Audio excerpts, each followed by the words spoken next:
நம்மளுடைய எஸ்கே பைக்ஸில் வந்து பார்த்தீங்கன்னா இந்த யூனிகார்னில் வந்து பார்த்தீங்கன்னா இந்த ஸ்டே வந்து பார்த்தீங்கன்னா உடஞ்சிருச்சு. இந்த வெஹிக்கிளுக்கு நம்ம ரியர் ஸ்டே சஸ்பென்ஷன் எல்லாமே மாற்ற போகிறோம்.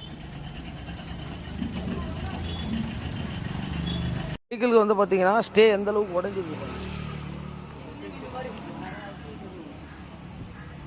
இந்த வெஹிக்கிளுக்கு வந்து பார்த்தீங்கன்னா இந்த ஹோண்டா யூனிக்கான பார்த்துருப்பீங்க. அந்த டாடா ஏஸில் வெஹிக்கிளில் அந்த சென்டரை வந்து பார்த்தீங்கன்னா சஸ்பென்ஷன் ப்ரோக்கன் ஆகிடுச்சு. இது ஏற்கனவே வெல்டிங்லாம் பண்ணி என்னென்னோ பண்ணியிருக்காங்க. ஆனால் இந்த ஷாஃப்ட் வந்து பார்த்தீங்கன்னா வண்டியோடு வந்ததுனால இந்த ஷாஃப்ட்டை பாருங்கள் ஃபுல் அண்ட் ஃபுல் நம்ம ஹீட் பண்ணி இதை கட் பண்ணி தான் இதை எடுக்கிற மாதிரி ஆகிடுச்சு உங்களுக்கு. அதனால் வந்து நம்ம புது ஷாஃப்ட்டு பாருங்க,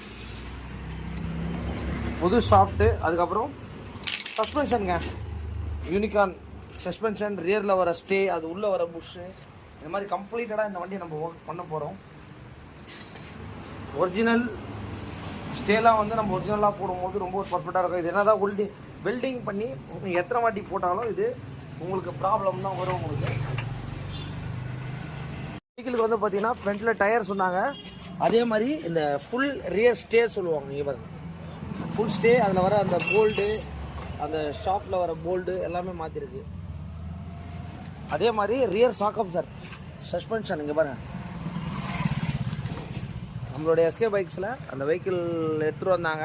இப்போ வந்து பார்த்தீங்கன்னா ஒரு ஆன் டைமுக்கு இந்த ஒர்க்கை வந்து நம்ம பண்ணி முடிச்சிருக்கோம். Thanks to all.